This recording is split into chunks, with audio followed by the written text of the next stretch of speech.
Hello दोस्तों, कैसे हो आप लोग। उम्मीद करता हूं आप सभी ठीक होंगे।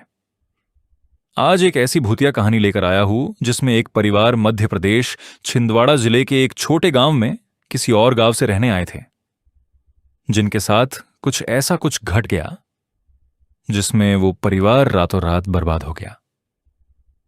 तो फिर चलो दोस्तों, मेरा नाम है सारंग और शुरू करते हैं सारंग स्टोरी टाइम के आज के एपिसोड को।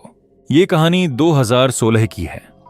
मध्य प्रदेश के छिंदवाड़ा जिला में एक छोटा सा गांव है, घने पेड़ों से घिरा, जहां शाम होते ही सन्नाटा उतर आता है। इस गांव में एक परिवार रहता था, सुरेश, उसकी पत्नी कविता और उनकी 10 साल की बेटी रिया। घर पुराना था और उसके पीछे एक छोटा सा कमरा बना हुआ था जिसका दरवाजा हमेशा बंद रहता था। गांव के लोग कहते थे उस कमरे को मत खोलना, लेकिन सुरेश इन बातों को नहीं मानता था। उसने गांव वालों से पूछा भी, क्यों, क्या है उस कमरे में?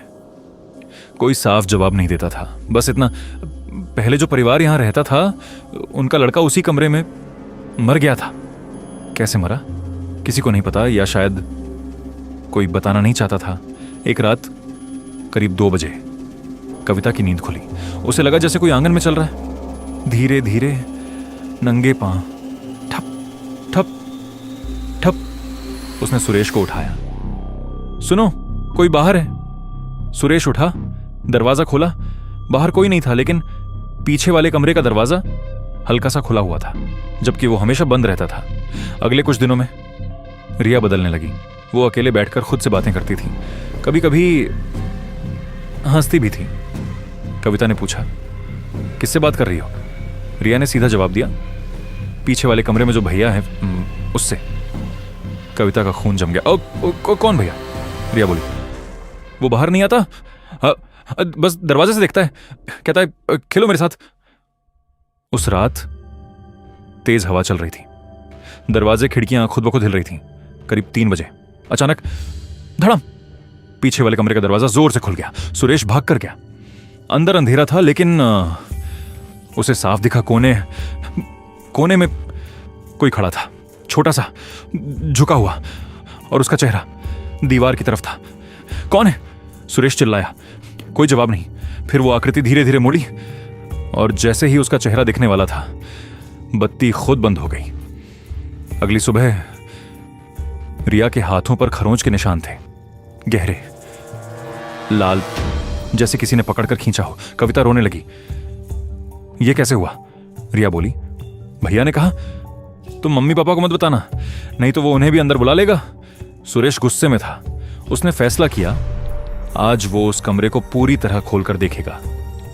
दोपहर में सुरेश ने दरवाजा पूरी तरह खोल दिया।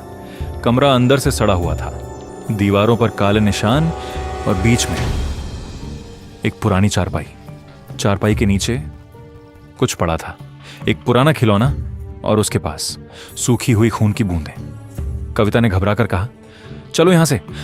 लेकिन तभी रिया धीरे धीरे कमरे के अंदर चली गई, जैसे कोई उसे खींच रहा हो। रिया चारपाई के पास खड़ी हो गई और धीरे से बोली, भैया मैं आ गई। अचानक चारपाई के नीचे से एक हाथ निकला, पतला, काला और खून से सना हुआ। कविता चीख पड़ी। सुरेश भागा रिया को पकड़ने, लेकिन उसका पैर फिसल गया और वो सीधा जमीन पर गिर गया। जब उसने ऊपर देखा, रिया वहां नहीं थी। कमरे का दरवाजा अपने आप बंद हो गया। अंदर पूरा अंधेरा, और उसी अंधेरे में रिया की आवाज आई, पापा दरवाजा मत खोलो, वो बाहर आ जाएगा।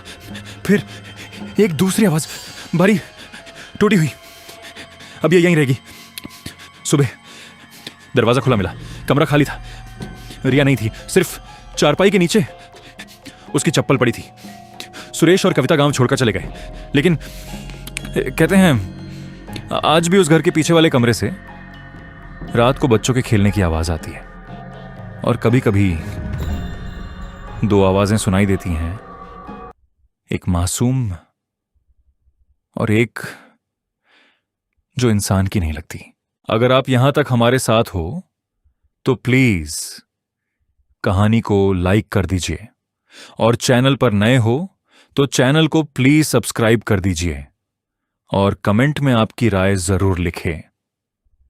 जय हिंद।